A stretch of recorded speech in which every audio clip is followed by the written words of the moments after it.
Hi friends, అందరికీ నమస్కారం. అంజలి కథలకి స్వాగతం. ఈరోజు జానపద నవల ముగ్గురు మాంత్రికులు చెప్పుకుందాం. ఈ కథను రచించిన వారు దాసరి సుబ్రహ్మణ్యం గారు. పూర్వము అవంతి నగరంలో ఒక ముసలి వర్తకుడు ఉండేవాడు.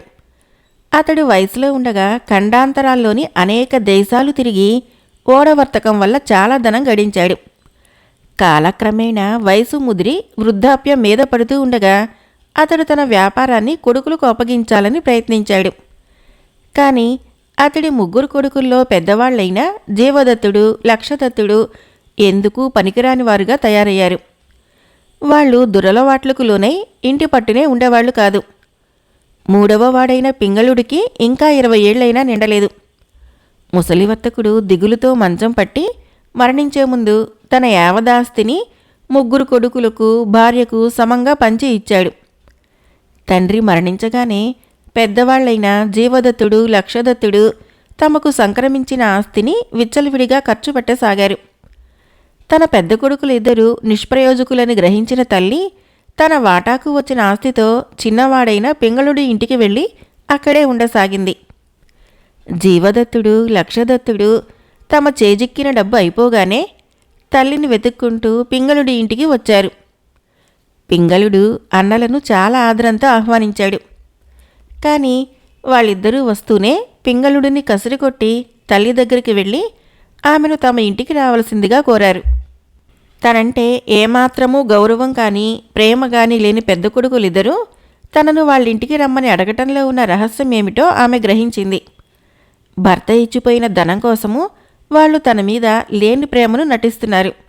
అందుకని ఆమె కొడుకులిద్దరితో కొంచెంసేపు మంచిగా మాట్లాడి, మీరిద్దరూ పెద్దవాళ్ళు, మీ బ్రతుకులు మీరు బ్రతకగలరు. పింగళుడు అలా కాదు, వాడికి ఇంకా పసితనమే వదల్లేదు, కనుక నేను వాడి దగ్గరే ఉండటం అన్ని విధాలా బాగుంటుంది అన్నది. దానికి పెద్దవాళ్ళిద్దరూ మండిపడి, సరే నువ్వు వాడి దగ్గరే ఉండు, మాకేం అభ్యంతరం లేదు, కానీ మా తండ్రి నీ పేర పెట్టిపోయిన ఆస్తిలో మా భాగం మాకు ఇచ్చేయి అన్నారు. నేను బ్రతికుండగానే దాంట్లో మీకు భాగం ఎలా వస్తుంది అన్నది తల్లి. ఆ భాగం ఇప్పుడు కాకపోతే తర్వాత మాకు దక్కుతుందన్న ఆశ లేదు.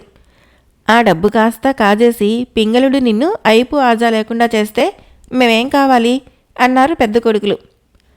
అన్నలు ఈ విధంగా మాట్లాడటము పింగళుడికి చాలా అవమానకరంగా తోచింది. అతడు తల్లి దగ్గరికి వెళ్ళి, అమ్మా, నువ్వు కావాలంటే అన్నయ్యల దగ్గరికే వెళ్ళు, నీ ఆస్తిలో ఒక్క దమ్మిడి కూడా నాకు వద్దు అన్నాడు. తల్లి అందుకు అంగీకరించలేదు. దానితో పెద్ద కొడుకులిద్దరూ పట్టరాని కోపంతో తల్లిని కర్రలతో మోదసాగారు. చిన్నవాడైన పింగళుడు అడ్డుపడ్డాడు. దాంతో వాళ్ళు మరింత రెచ్చిపోయి వాణ్ణి కూడా చావ చితకబాదారు.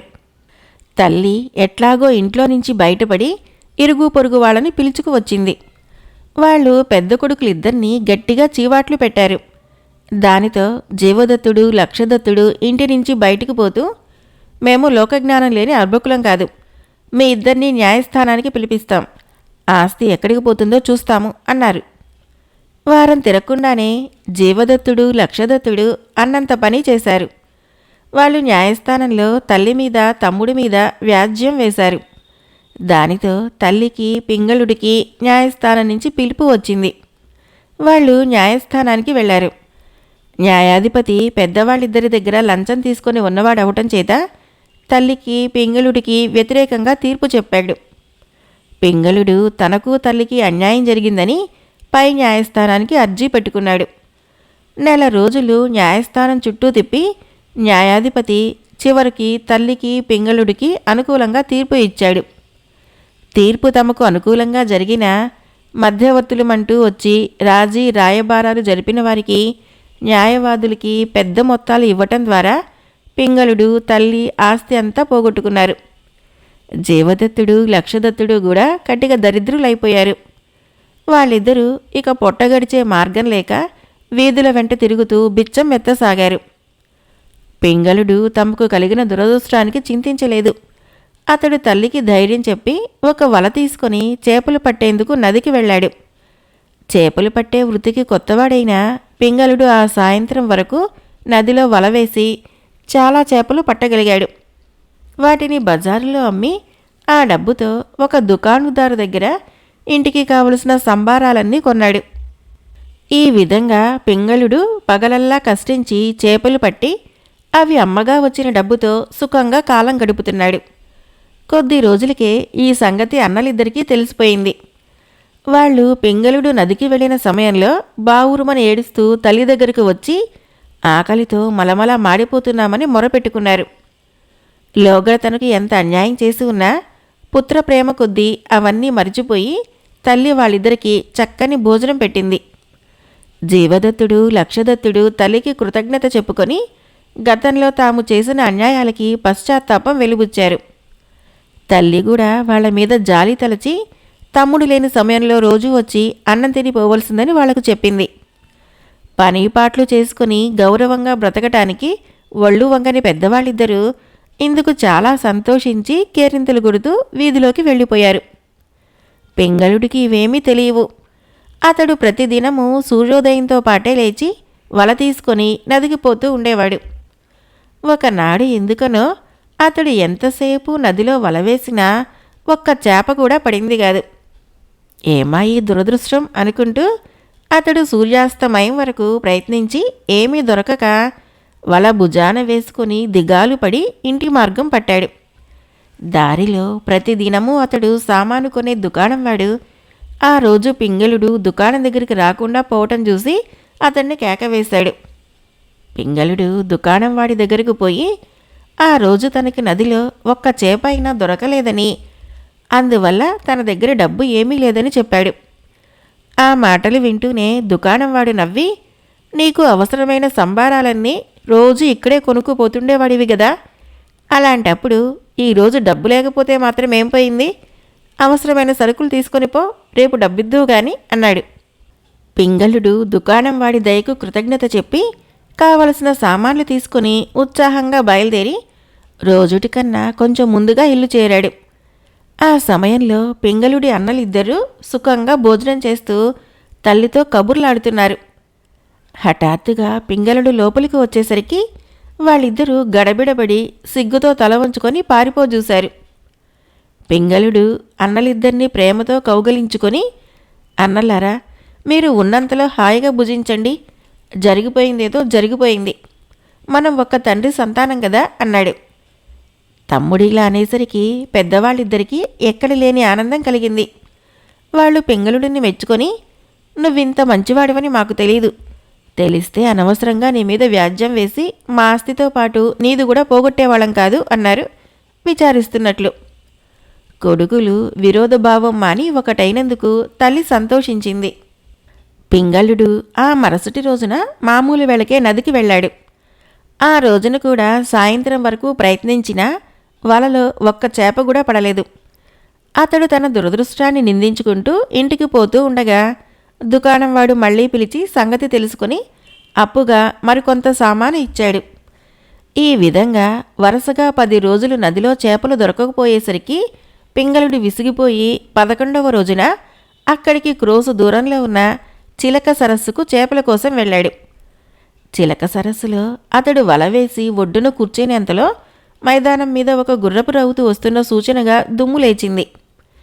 పింగళుడు ఆ వచ్చేవాడు ఎవరై ఉంటాడా అనుకునేంతలో రౌతు గుర్రాన్ని దూకిస్తూ పింగళుడు ఉన్న చోటికి వచ్చి, పింగళా, నువ్వు నాకో సాయం చేసి పెట్టాలి అంటూ గుర్రం దిగాడు. తన ముక్కు మొహం ఎరగనివాడు సరాసరి దగ్గరికి వచ్చి పేరు పెట్టి పిలిచేసరికి పింగళుడికి చాలా ఆశ్చర్యం కలిగింది.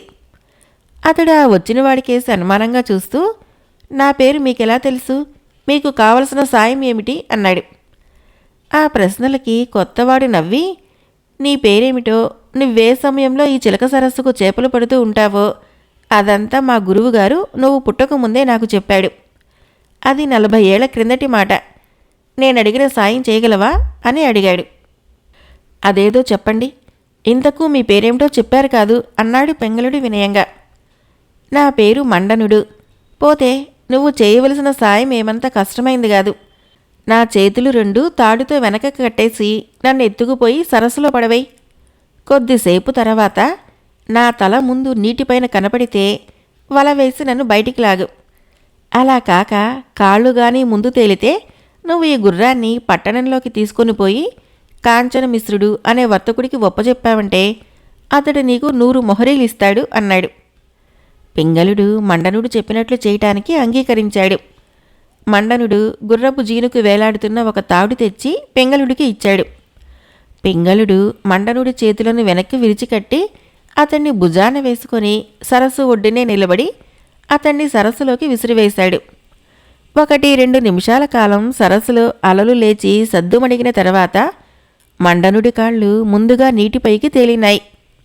పాపం చచ్చిపోయాడు అనుకుంటూ పింగళుడు మండనుడి గుర్రాన్ని తీసుకుని పట్టణంలోకి వెళ్ళాడు. అక్కడ అతడికి గొప్ప వర్తకుడైన కాంచనమిశ్రుడి దుకాణం తెలుసుకోవటం ఏమీ కష్టం కాలేదు. కాంచనమిశ్రుడు పింగళుడిని అతడి వెంట ఉన్న గుర్రాన్ని చూస్తూనే దురాశ దుఃఖానికి చేటు అంటూ గొణిగి పెట్టెలో నుంచి 100 మొహిరీలు తీసి పింగళుడికి ఇస్తూ, అబ్బాయ్, ఈ సంగతి రహస్యంగా ఉంచు, అది నీకు చాలా క్షేమకరం కూడా అన్నాడు. కాంచనమిశ్రుడిచ్చిన 100 మొహిరీలు తీసుకొని పరమానందంతో పింగళుడు దుకాణం వాడి దగ్గరికి వెళ్ళాడు. దుకాణంవాడు పింగళుణ్ణి చూస్తూనే అతడు ఉత్సాహంగా ఉన్నట్లు గ్రహించి, ఏం పింగళ, ఇవాళ అదృష్టం తిరిగినట్లుంది, చాలా చేపలు పట్టినట్లున్నావే అని అడిగాడు. పింగళుడు అప్పటి ఉత్సాహంలో తను 100 మొహిరీలు ఏ విధంగా సంపాదించింది దుకాణం వాడితో చెప్పాలనిపించింది. కానీ వెంటనే అతడికి కాంచనమిశ్రుడు చేసిన హెచ్చరిక గుర్తుకు వచ్చి, 10 రోజుల తర్వాత ఇవాళే వలలో తిరిగి చేపలు పడినాయి. ఈ గడిచిన 10 రోజులు ఏదో దురదృష్టదేవత నన్ను వెన్నాడినట్లుంది అన్నాడు విచారంగా.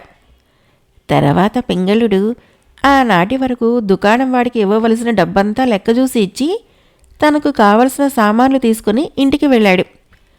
అతడి ఇంటికి వెళ్ళేసరికి అన్నలిద్దరూ గోడను ఆనుకొని కునికిపాట్లు పడుతూ కనిపించారు. తల్లి ఎదురు వచ్చింది. పింగళుడు తను దుకాణం నుంచి తెచ్చిన సామానులు తల్లికి ఇచ్చి, ఇవాళ అదృష్టం కలిసి వచ్చింది, త్వరగా వంట పనులు పూర్తి చెయ్యి అన్నాడు. కొద్దిసేపటిలోనే తల్లి భోజనం తయారు చేసింది. పింగళుడితో పాటు జీవదత్తుడు, లక్షదత్తుడు కూడా త్వరగా భోజనం చేసి ఉల్లాసంగా బయటికి వెళ్ళిపోయారు. అన్నలు అటు వెళ్ళగానే పింగళుడు జేబులో నుంచి మొహరీలు తీసి తల్లికి చూపించాడు. తల్లి మొహరీలు చూస్తూనే ఆశ్చర్యపడి, ఇంత డబ్బు ఎలా సంపాదించావు నాయనా అని అడిగింది. పింగళుడు ఏమీ దాచకుండా జరిగిందంతా తల్లికి చెప్పాడు. ఆమె అంతా విని, పింగళ, నువ్వు చేసిన పని మరెవరికైనా తెలిస్తే చాలా ప్రమాదం కలుగుతుంది. ఇక మీదట నువ్వు చిలక సరస్సు ప్రాంతాలకి వెళ్ళకు అన్నది భయపడుతూ. తల్లి భయం చూసి పింగళుడు నవ్వి, నేను చేసింది నేరం ఎలా అవుతుంది? ఆ వచ్చినవాడు కావాలని కోరి చేతులు విరిచి కట్టించుకొని సరస్సులో మునిగి చచ్చాడు. అయినా ఈ సంగతి మరెవరికీ తెలియకుండా దాచవచ్చు అన్నాడు. నీ అన్నల సంగతి తెలుసు గదా, వాళ్ళు మంచివాళ్ళు కాదు, వాళ్ళ చెవిని పడకుండా ఉంచు అన్నది తల్లి. 10 రోజుల తర్వాత పింగళుడికి హాయిగా ఆ రోజు నిద్రపట్టింది. అతడు మరుసటి రోజు తెల్లవారుతూనే వల తీసుకుని చిలక సరస్సుకు వెళ్ళాడు.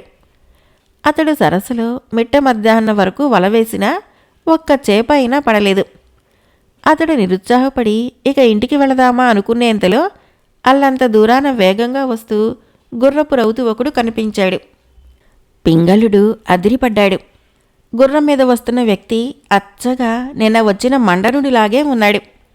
సరస్సులో మునిగిపోయినవాడు పిశాచమై రావటం లేదు కదా అని అనిపించింది పింగళుడికి. అంతలో గుర్రం అతన్ని సమీపించింది. రౌతు నవ్వుతూ గుర్రం మీద నుంచి దిగి, పింగళ, నీ నుంచి నాకో సహాయం కావాలి అన్నాడు. పింగళుడు భయపడుతూనే అతడి వైపు చూశాడు. ఆ వచ్చినవాడు పోలికకు మాత్రం మండనుడిలాగానే ఉన్నాడు. కానీ వయసులో మాత్రము అతడి కన్నా కొంచెం చిన్నవాడిలా కనిపించాడు. గుర్రం కూడా మరో రంగుది. దానితో పింగళుడికి ఈ వచ్చింది పిశాచం కాదని తెలిసి కొంత ధైర్యం కలిగింది. నా పేరు మీకెలా తెలుసు? నా నుంచి మీకు కావలసిన సహాయం ఏమిటి అని అడిగాడు పింగళుడు. ఈ ప్రశ్న వింటూనే రౌతు పెద్దగా నవ్వి, పింగళ, నీ పేరు నాకెలా తెలుసో నేను వచ్చిన పనేమిటో కూడా నీకు తెలియంది కాదు. నా పేరు అనురూపుడు. నీ సహాయం కోరిన మండనుడు నా సోదరుడే. నాకు నీ నుంచి అలాంటి సహాయమే కావాలి అన్నాడు. మండనుడు మీ సోదరుడా?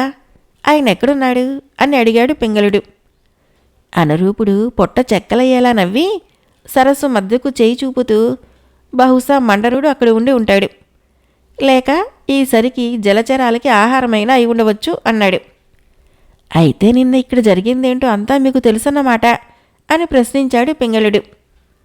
అవును, సర్వము నాకు తెలుసు. నీ నుంచి నాకు కూడా సహాయం కావాలి అన్నాడు అనురూపుడు. చేస్తాను, కానీ నా సహాయానికి ఈసారి 200 మొహరీలు ఇవ్వవలసి ఉంటుంది అన్నాడు పింగళుడు. అనురూపుడు పెద్దగా నవ్వి పింగళుడి భుజం తడుతూ, అవును, నువ్వు 200 మొహరీలు అడుగుతావేమో అని నాకు ముందే అనుమానం కలిగింది. అందుకే కాంచనమిశ్రుడి దగ్గర ఆ ఏర్పాటు చేసి వచ్చాను. కానీ నేను సరస్సు నుంచి ప్రాణాలతో బయటపడనని నీకెందుకు అనిపించింది అని అడిగాడు. ఆ తర్వాత పింగళుడు తాడు తీసుకొని అనురూపుడి చేతులు వెనక్కి విరిచికట్టి అతన్ని భుజాన వేసుకొని సరస్సు ఒడ్డు మీద నుంచి లోపలికి విసిరేశాడు. అనురూపుడు సరస్సులో పడబోయే ముందు, పింగళ, నా తల ముందు నీటి మీద తేలితే వెంటనే వలవేసి బయటికి లాగుసుమా అంటూ కేకవేశాడు. పింగళుడు సరస్సు ఒడ్డునే వల తీసుకొని సిద్ధంగా ఉన్నాడు. సరస్సులో కొంచెంసేపు అలలు లేచి తగ్గిపోయినాయి. 1-2 నిమిషాల తర్వాత నీటి మీద చిన్న బుడగలు లేచి అనురూపుడి కాళ్ళు ముందుగా పైకి తేలినాయి. చచ్చిపోయాడు పాపం అనుకొని పింగళుడు అనురూపుడి గుర్రాన్ని ఎక్కి వెనక్కి తిరిగి చూడకుండా పట్టణంలోకి వెళ్ళాడు. కాంచనమిశ్రుడు అతన్ని అంత దూరాన చూస్తూనే, దురాశ దుఃఖానికి చేటు అంటూ బిగ్గరగా అరిచి పింగళుడికి 200 మొహరీలు లెక్కపెట్టి ఇచ్చాడు. దురాశ ఎవరిది? నాదా? ఈ 200 మొహరీల కోసము నేనెంత శ్రమపడి చేస్తున్నానో మీకు తెలుసా అన్నాడు పింగళుడు కాంచనమిశ్రుడితో. ఆ మాటలకి కాంచనమిశ్రుడు అయిష్టంగా తల ఊపి, దురాశ నీది కాదు, ఆ చనిపోయిన వాళ్ళది. నువ్వు చేస్తున్న పని ఏమిటో బయటపడితే నీ కలగబోయే ప్రమాదం ఊహించటం ఏమంత కష్టం కాదు. నీలోనూ దురాశ తలచూపుతున్నది. నిన్న 100 మొహరీలు, ఇవాళ 200 మొహరీలు అన్నాడు. రేపు 300 మొహరీలు, అంతకు తక్కువైతే నేను ఎవరికి చచ్చేందుకు సహాయం చేయను అంటూ పింగళుడు ఇంటికి బయలుదేరాడు. ఆ రాత్రి పింగళుడు తల్లికి తను తెచ్చిన 200 మొహరీలు ఇచ్చాడు. తల్లి ఆ డబ్బు చూస్తూనే భయంతో వణికిపోయింది. నాయనా, ఇకనైనా నువ్వు ఆ చిలక సరస్సు వైపు వెళ్ళటం మాను, నాకెందుకనో భయంగా ఉంది అన్నది. భయమేమీ లేదు, నువ్వు ఈ సంగతి మాత్రం ఎవరికీ తెలియకుండా ఉంచు అన్నాడు పింగళుడు. ఆ రాత్రి పింగళుడికి సరిగ్గా నిద్రపట్టలేదు. తెల్లవారుతూ ఉండగానే వల భుజాన వేసుకుని చిలక సరస్సుకు వెళ్ళాడు. అతడు సరస్సులో వల వేసిన దృష్టి మాత్రము మైదానం మీదే ఉంది. సరిగ్గా మిట్ట మధ్యాహ్నం వేళకి మైదానం మీద దుమ్ము రేపుతూ ఒక రౌతు రావటం పింగళుడికి కనిపించింది. అతడు చూస్తూ ఉన్నంతలో రౌతు అక్కడికి వచ్చి, పింగళ, నా పేరు పద్మపాదుడు, నాకు సహాయం చేసి పెట్టాలి అన్నాడు. ఓ, సహాయంకేం చేస్తాను. ఈ సరస్సులో పడి ఆత్మహత్య చేసుకోవాలనుకున్న ప్రతి ఒక్కరికి సహాయపడటమే నా పని. 300 మొహరీలు ఇవ్వవలసి ఉంటుంది అన్నాడు. దానికేం, నేను చచ్చిపోతే 300 మొహరీలు కాంచనమిశ్రుడు ఇస్తాడు అంటూ పద్మపాదుడు నవ్వి గుర్రానికి వేలాడుతున్న తాడు విప్పి పింగళుడి చేతికి అందించాడు. పింగళుడు తాడు తీసుకొని పద్మపాదుడి చేతులు వెనక్కి విరిచి కట్టి అతన్ని భుజాన వేసుకొని సరస్సు ఒడ్డుకు మోసుకొని పోయి లోపలికి విసిరివేస్తూనే, పాపం చచ్చిపోయాడు అంటూ వెనుదిరిగి గుర్రం దగ్గరికి వెళ్ళాడు. పింగళుడు సరస్సు కేసు చూడనైనా చూడకుండా గుర్రాన్ని ఎక్కి బయలుదేరబోయేటంతటిలో సరస్సులో నుంచి పద్మపాదుడి కేకలు వినిపించాయి. పింగళ, త్వరగా వలవేసి బయటికి లాగు, నీకు పుణ్యం ఉంటుంది అంటూ అతడు బిగ్గరగా అరవసాగాడు. పింగళుడు గుర్రం మీద నుంచి ఒక్క దూకు దూకి వలవేసి పద్మపాదుడిని నీటిలో నుంచి ఒడ్డుకు లాగాడు. పద్మపాదుడు రొప్పుతూ నీటిలో నుంచి బయటికి వచ్చాడు. అతడి చేతిలో 2 మొసలి పిల్లలు ఉన్నాయి. పింగళుడు వాటికేసి ఆశ్చర్యంగా చూసి ప్రశ్నించబోయేంతలో పద్మపాదుడు గుర్రం దగ్గరికి వెళ్ళి దానిమీద ఉన్న సంచిలో నుంచి ఒక గాజు జాడీ తీసి దానిలో ముసలి పిల్లల్ని వేసి మూతపెట్టాడు. పింగళుడు పద్మపాదుడికేసి ఆ ముసలి పిల్లలకేసి ఓ మారు అనుమానంగా చూసి, పద్మపాద, నువ్వు చాలా అదృష్టవంతుడివి, బ్రతికి బయటపడ్డావు. సరే, నా 300 మొహరీల మాటేమిటి అన్నాడు. పద్మపాదుడు ఆప్యాయంగా పింగళుడిని కౌగలించుకొని, పింగళ, నీకు ఆ 300 మొహిరీలేమిటి? 1,00,000 కోటి మొహరీలిస్తాను. ప్రపంచంలో అందరికన్నా ధనవంతుణ్ణి చేస్తాను. నువ్వు మాత్రము నా వెంట భల్లూక పర్వతాల దగ్గరకు రావలసి ఉంటుంది అన్నాడు. భల్లూక పర్వతాలా? అబ్బో, ఆ పేరంటేనే నాకు భయం. మా అమ్మ వాటిని గురించి చాలా సంగతులు చెప్పింది. ఆ కొండలు పిశాచాలకి నిలయమని విన్నాను అన్నాడు పింగళుడు. ఆ పిశాచాలు దయ్యాలు నిన్నేమీ చేయలేవు. ఈ ప్రపంచంలో ముగ్గురు గొప్ప మాంత్రికులున్నారు.